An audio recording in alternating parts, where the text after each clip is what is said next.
So I am going to lay out a little bit of the regional and international context and some of the challenges and threats that still exist, and anyone who follows Syria would know there are many. I'll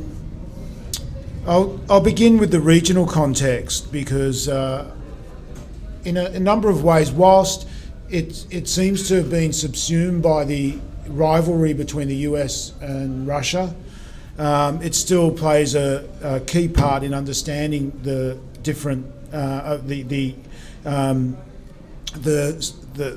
threats and also the opportunities that the ROJAVAs experience. Now, to understand the regional context, I think we do have to draw out a little bit the so-called, as some people have called it, the Cold War of the Middle East, that struggle between Iran, Syria and Hezbollah on one hand, and Saudi Arabia, Turkey and Egypt on the other, as the three principal allies propping up what's often referred to as the what a number of people would refer to as the imperial system in the Middle East. And then you've got Israel there as well as a bulwark against any genuine challenge to that system, but only as a last resort. And we saw that in 67 and 73 in particular, when Nasser in 67 really did challenge the architecture and the power structures of the region. And that conflict or that struggle between those two competing forces plays a large part in understanding what's happening in Syria, and also the context in which ROJAVAs have to sort of navigate.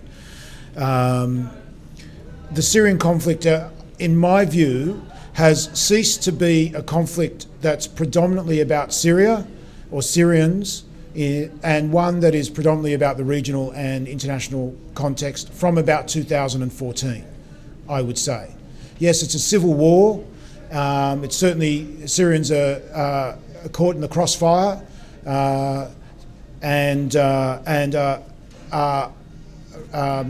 experiencing the great tragedy of this event or this conflict, but the real interests and the real game that's being played out is occurring at the regional and the international level.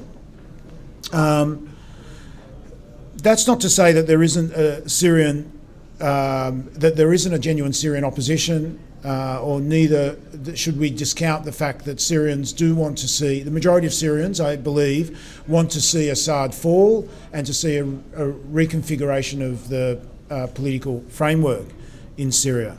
But that seems to now have become a lesser, I think a smaller part of a much larger conflict. The other context I think we have to take into account is, and this is probably the most controversial thing I'll say, and that is that what's happening in ROJAVA, the political project there, and ISIS's political project are actually more similar in some ways than people recognise. And yes, of course, one's brutal and horrific and the other one has this grassroots democratic and egalitarian nature to it. But what they both offered in a region that had been, well, especially in Iraq, but also in Syria, that had been left in a political and economic vacuum, firstly by the US invasion in 2003, then the neoliberal project that was imposed on Iraq, and then in Syria 2011, following Bashar al-Assad's decision to start to privatise and liberalise the Syrian economy from 2005. And that part of the discontent and grievance of the Syrian people has largely been completely neglected in the narratives about why people rose up against Assad. Yes, on one hand they wanted democracy and some popular representation, but there was a deeper malaise around economic marginalisation, the sort of nepotism and corruption of the regime that was, and in many cases is, facilitated by the neoliberal model. That is, the sell-off of public assets to private enterprise, which often means the powerful political and familial members of the ruling class. And that's what happened in Egypt and in Tunisia and in Libya and in Syria. And the uprisings of 2011 have a heavy imprint of a reaction to that project. And in Syria, that's the same. So what ROJAVA offers is an opportunity to actually challenge that neoliberal model. And Tony talked about the anti-capitalist element of it. But ISIS also frames its political project as one that is a challenge to that neoliberal model as well. And so we have to understand that this is part of that sort of broader attempt to rethink political and economic relations in a region which has been devastated by war and by neoliberalism in the last decade or two. Turkey, Turkey's role, as Tony has explained, is definitely a double game, and it's playing a very dangerous game, I think, in northern Iraq. Erdogan said in June of 2015, and I'll quote him here, "We will never allow the establishment of a state in Syria's north. We will continue to fight this regard no matter the cost." Now, he was saying that in the context of the potential of a autonomous or secessionist state Kurdish state in northern Iraq, precipitating the possibility of a similar movement in southern Turkey. That is, the possibility that a Kurdish state or a Kurdish uprising could escalate in southern Turkey. So, the Turkish government has been playing what I think is a very dangerous double game in terms of claiming to be fighting ISIS. And some estimates are that of the 300 military aerial sorties that Turkey flew over Syria in the name of fighting ISIS, about 80% of them targeted the Kurds, less than 20% ISIS, according to some very knowledgeable observers. And as Tony said, there is now a pretty strong string of evidence that suggests that Turkey has been supporting ISIS militarily and also economically and logistically for 2 or 3 years as well. The Turkish politicians have claimed that a successful Kurdish state in northern Iraq is a far more dangerous precedent. In northern Syria is a far more dangerous precedent than an Islamic movement like ISIS. And the AKPA is an Islamist movement, certainly not of the same type as ISIS, but they do share some ideological similarities. At the international level, the US has, I would say, to be kind to the US, it's probably turned a blind eye to Turkish involvement in northern Syria, its support for ISIS and its actions against ROJAVA, or ROJAVA's autonomous state. Some people, and I would be inclined to suggest that they've probably given the green light to Turkey rather than just turned a blind eye. I think there is some suggestion that the US is concerned about the potential of a successful socialist, egalitarian state in northern Syria. And when I was talking to Tony before, I remember reading some Senate hearings a number of years ago, just in the prelude to the US invasion of Iraq in late 2002, early 2003, when a number of members of the Senate were saying, we don't understand why the administration is going into Iraq. The greatest danger to US hegemony is Venezuela and a successful Chavez revolution in that country. And I think that sentiment, whilst I haven't read it anywhere, that sentiment may be similar in regards to ROJAVA as well. That a state that is anti-capitalist, egalitarian, and certainly for many Americans on the right, promotes gender equality would be a very dangerous precedent and one that I think if ISIS was defeated, and their military retreat has been quite well documented in recent months, then the US may actually provide Turkey, and that might be the context in which Turkey is taking a more muscular stand against ROJAVA, is that the threat of ISIS is starting to wane. And if that continues, then Turkey's role and the role of the US in trying to overturn this political project might become more obvious. I think Russia's involvement as well is also one that we have to keep in mind. They are supporting Bashar al-Assad's regime, and if al-Assad does retake large proportions of the country, there's every likelihood that with Russia's support and maybe even the green light from the US, they would try and take ROJAVA back and reincorporate it into the authoritarian state. So that is another challenge that the ROJAVans face. Now, I just want to lay out a few challenges that ROJAVA actually places or provides for the politics of the region.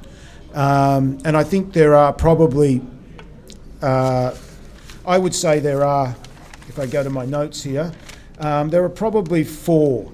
And I'll go through them very quickly. I don't need to say much more about gender equality because Tony described it in some detail. But there is a sense for me, as someone who's worked on Middle East politics for a number of years now, that gender issues and the oppressiveness of the patriarchal system in most Middle Eastern countries is probably one of the most pressing issues that those societies have to deal with. And if the ROJAVan experiment provides impetus for feminists and for others in the Middle East to start to challenge some of those oppressive structures, then that in itself might be a watershed moment for the region. Now, that's a very optimistic view, but one that we shouldn't discount. The second challenge or opportunity that the events in ROJAVA, I think, offer us to think about in the region is the one of religious tolerance, especially in a heightened state of religious intolerance in most countries in the region. We've seen that in Iraq post Saddam. Not that Saddam had a great deal of religious tolerance if you ask any of his Shiite subjects during a period of his rule. But what the articulation of religious tolerance does, I think, is it overturns this idea that either states in the Middle East have to be secular or take a religious, be a theocracy. This is a third model. Now, the secular project in the Middle East failed largely because the opponents of it produced or reacted to it in a way that elevated religious politics to the forefront of opposition to those regimes. So in Syria, in Iraq, in Iran, religious leaders became a central focus point of political opposition. So to understand the success or the reinvigoration of Islamist politics in the last 30 or 40 years, we have to understand that in many countries it was the only place where political opposition was allowed. So the secular project didn't really address questions of religion. And then the alternative are the theocratic states like Iran and Saudi Arabia. And this model challenges that, I think, by providing religion as a private matter, not a state matter. The third is the anti-capitalist policies or philosophy, and certainly one that overturns the sweeping neoliberalisation of the region, one that returns, as Tony said, the importance of society to questions of the economy and places human and ecological needs before those of corporate interests. And that, I think, provides a blueprint for many of the countries in the region. And the fourth is that, as with the formation of an autonomous region Kurdish region in Iraq, that this may actually be part of a further breakdown of the colonially imposed borders across the region. That actually what we might be seeing is the breakdown of the Sykes-Picot Agreement. That Iraq, Syria, Jordan, a whole range of other states that were artificially created out of the colonial project might start now to reformulate in ways that are more organic and natural to the region rather than those that were imposed. My last point is to talk a little bit about the challenges to the regime, and I think there are not external ones but internal ones that are worth keeping in mind. The first is that there is still an element, according to some of the critics, internal critics of within ROJAVA about the political project, that there's still an element of Stalinism that is a legacy of the earlier PKK movement or ideology, and that one of the chief problems of that, or primary problems of that, is the cult of personality, which still continues around Öcalan, which people have noticed and been critical of. Now, this doesn't mean that it can't be addressed, but certainly some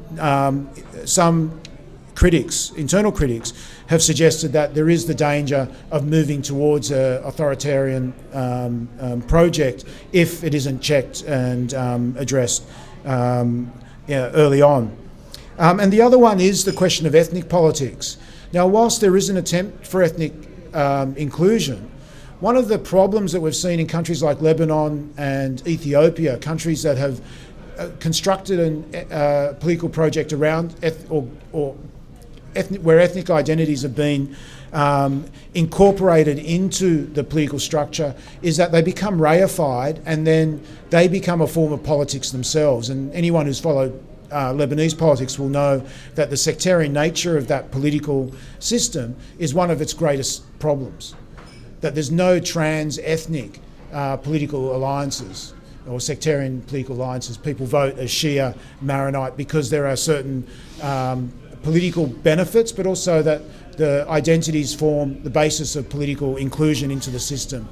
And I think one of the things the ROJAVans have to start to think about is how they transcend that, so that people vote on other or participate in democratic process, not based on their ethnic identity, but based on their interests around a whole range of other reasons, or other issues, whether they be gender, environmental, economic, and so forth.